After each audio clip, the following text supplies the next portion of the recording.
Bonjour, bienvenue dans la série sur les échecs. Donc nous attaquons maintenant la crise dans la partie. Alors à un moment donné, une attaque atteint son point culminant. Il faut alors la conclure par des moyens tactiques. Si la supériorité de l'attaquant est assez grande, l'attaque peut être poursuivie de diverses façons. On peut choisir entre une conclusion énergique, par exemple, une combinaison avec sacrifice, ou le renforcement tranquille de la pression contre la position adverse. Mais le second choix n'est pas toujours possible. La position est parfois si aiguë que la moindre hésitation peut impliquer la perte de l'initiative et même éventuellement un complet renversement du cours de la partie. En pareil cas, on parlera de crise dans la partie. Reconnaître le moment où survient la crise est du grand art. D'innombrables victoires ont été manquées parce que le joueur n'avait pas pris garde au moment critique de la partie. Très difficile à voir. Voici une partie de Teichmann contre Surting qui s'est jouée en stand en 1907 et le trait est au noir. Les noirs peuvent gagner par une combinaison, il est vrai, fort difficile. Cavalier F3, échec. G prend F3. G prend F3, échec. Roi H1. E3. Ici, si fou H3 pour attaquer l'autre dame, E prend D2. Fou prend E6, échec. Fou prend E6. Tour D1. Tour D8, etc. Les blancs sont cuits. Donc, revoyons ça.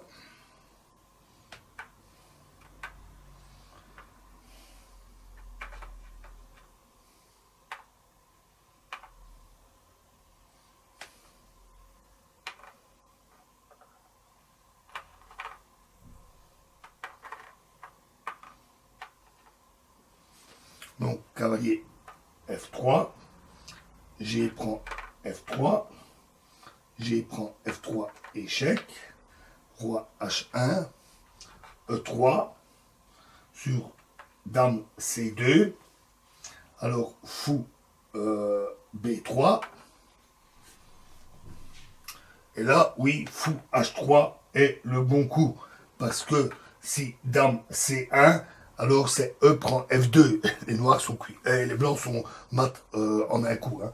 Ils ne savent pas l'empêcher. Ou en quelques coups. Donc là, oui, fou H3. Dame C4, à nouveau le bon coup. Dame C1. E prend F2. Tour F1. Si ici fou prend C8. Alors F prend E1, dame échec. Dame prend E1 et F2. C'est la deuxième pion passé qui arrive et gagne. Donc tour F1 doit absolument être bloqué. Tour. Ma tour était mal passée, excusez-moi. Tour D8. Et les blancs n'ont pas de défense contre tour G1 échec. Tour prend G1. Pardon. Tour G1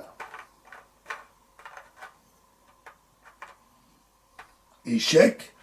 Tour prend G1. F prend G1, dame échec.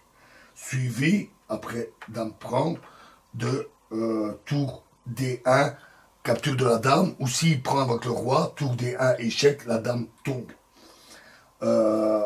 Une autre variante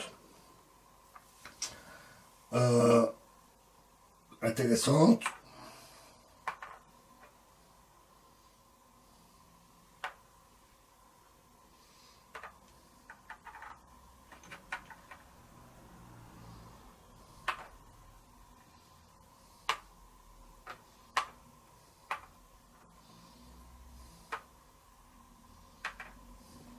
Donc après cavalier F3.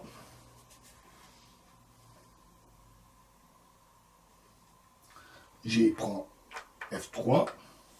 G prend F3, échec. Roi H1. E3.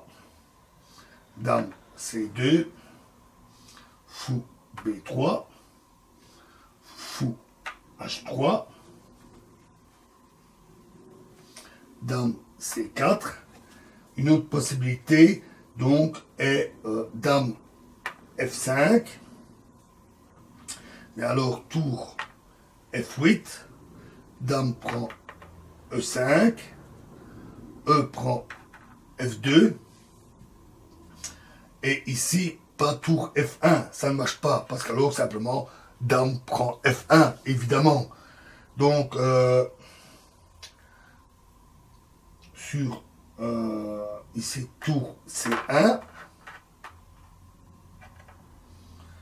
et dame E2, et les noirs ne peuvent plus être arrêtés. Sur C4, alors c'est tour G1 échec et mat en 5 coups. Alors, voyons ce qui se jouait dans la partie. Moins intéressant, mais autant le donner.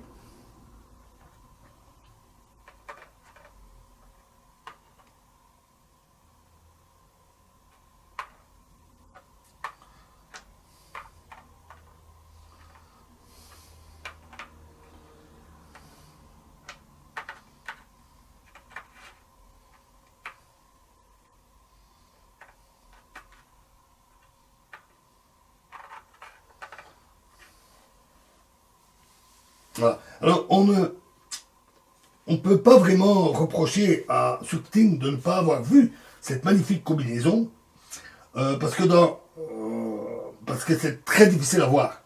C'est une combinaison compliquée. Et dans la position du diagramme, il a un pion dans la position ici, il a un pion de plus. Aussi, comment supposer que seul un passage aussi étroit menait au gain? La partie continua alors par cavalier F5, qui est une erreur. Tour H5, E3, F prend E3, cavalier prend E3, C4, le bon coup, fou prend C4, tour prend E5, dame F7, fou prend C4, cavalier prend C4, tour prend C5, un coup qui peut paraître surprenant, tour F8, tour prend C4, dame prend C4, fou prend G7, roi prend G7, dame D7, ce que je raconte, dame D7, échec, et ici, roi H8 aurait donné, on va dire, des perspectives de nullité. Il aurait été encore possible de se défendre, mais ils ont joué tour F7, qui est une erreur. Et là, dame prend G4, échec, et les blancs gagnèrent très rapidement. Voilà, et prochain exemple dans la prochaine vidéo. Je vous remercie.